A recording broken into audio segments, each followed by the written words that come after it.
Buat teman-teman yang akan ajukan pinjaman online, wajib tahu kalau pinjaman online ada beberapa tingkatan dan tentu akan memberikan bunga pinjaman yang berbeda-beda. Dan pada video kali ini, aku akan kasih tahu pinjaman online berdasarkan klasifikasi yang aku pribadi bikin. Yang pertama adalah pinjol fintech, di mana ini pinjaman online yang bisa kasih limit sampai puluhan juta dan bunga pinjamannya rata-rata 6-9%. Contohnya Easy Cash, Kredit Pintar, Ada Kami, dan juga Krediwan. Lalu di tingkat berikutnya ada leasing atau pay later yang bisa memberikan kita pinjaman juga sampai puluhan juta dan bunganya sedikit lebih murah. Kita bisa dapat bunga 2-5%. Jadi ini opsi yang jauh lebih hemat dibandingkan pinjol fintech dan contohnya ada beberapa seperti Kredivo, Indodana, Akulaku, GoPayLater, dan juga OVO PayLater. Dan di level yang paling atas adalah pinjaman bank digital di mana kita bisa dapatkan pinjaman sampai ratusan juta dengan bunga yang sangat rendah di bawah 2%. Dan contohnya ada beberapa seperti Sibank Pinjam, Genius FlexiCash, Digibank KTA, dan juga Neo Pinjam.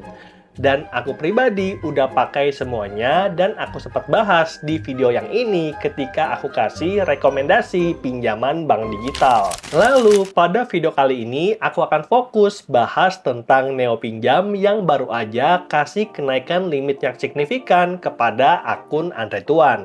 Dari awal limit 7,5 juta, naik jadi 9 juta, naik lagi jadi 15 juta, dan terakhir jadi 49 juta.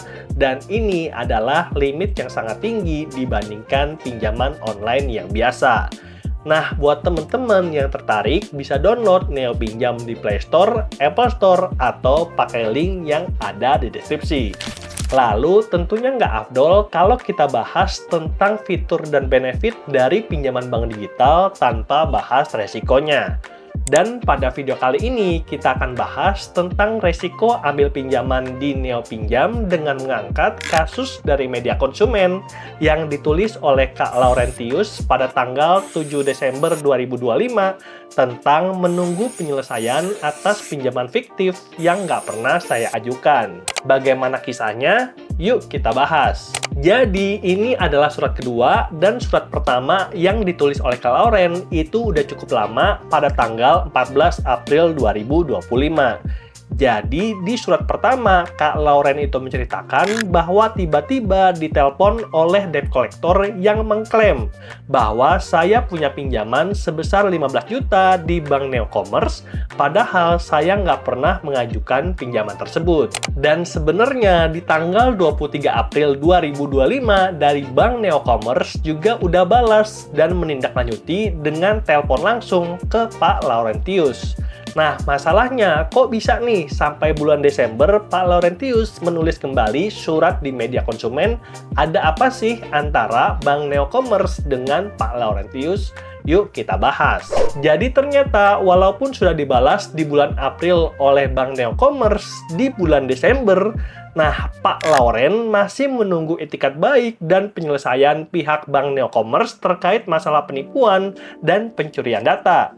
Sementara juga masih dihubungi oleh debt collector dan hingga saat ini surat lunas belum juga keluar. Saya berharap pihak Bank Neocommerce dapat menghubungi saya langsung via WhatsApp.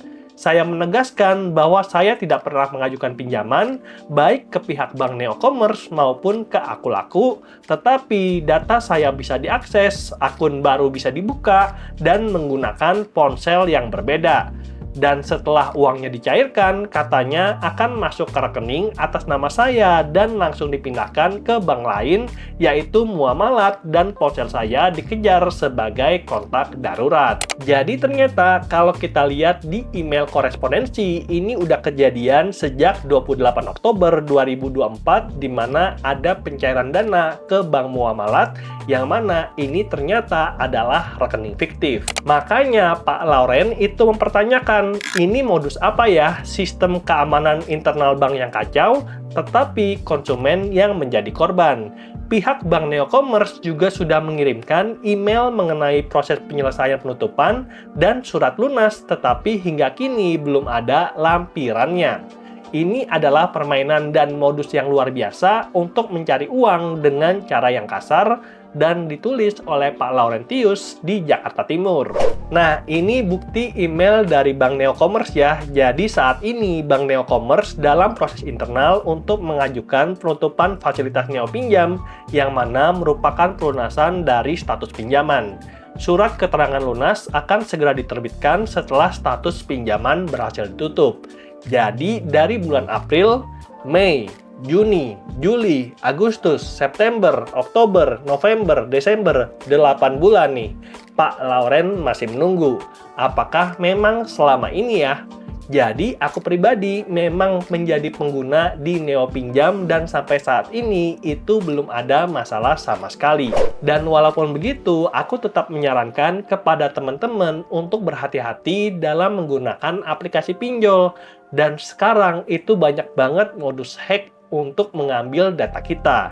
Makanya aku menekankan untuk teman-teman jaga data diri seperti informasi KTP, kartu keluarga, dan berbagai informasi data diri lainnya. Lalu yang kedua, untuk jangan pernah klik atau download APK sembarangan termasuk pinjol ilegal. Karena di dalamnya begitu malware-nya masuk ke handphone kita, semua data kita akan bisa diambil nih oleh hacker dan terjadi pencurian data, dan kemungkinan inilah yang juga bisa digunakan untuk buka rekening, ambil pinjaman online, dan akhirnya kita sendiri yang menjadi korban. Aku tidak bilang kalau Pak Lauren yang melakukan hal itu, tetapi ada banyak kasus di luar sana yang terjadi karena awalnya download APK sembarangan. Nah, untuk itu aku ingin mencegah teman-teman lain terkena ataupun menjadi korban dari kasus yang kayak gini. Oke, mungkin itu aja penutupan dari channel Andre Tuan. Semoga bermanfaat, dan kalau teman-teman ada tambahan untuk caranya meningkatkan keamanan akun kartu kredit kita, akun pinjaman online kita, boleh tambahkan di komentar ya. Semoga bermanfaat dan sampai jumpa di video yang berikutnya. Bye!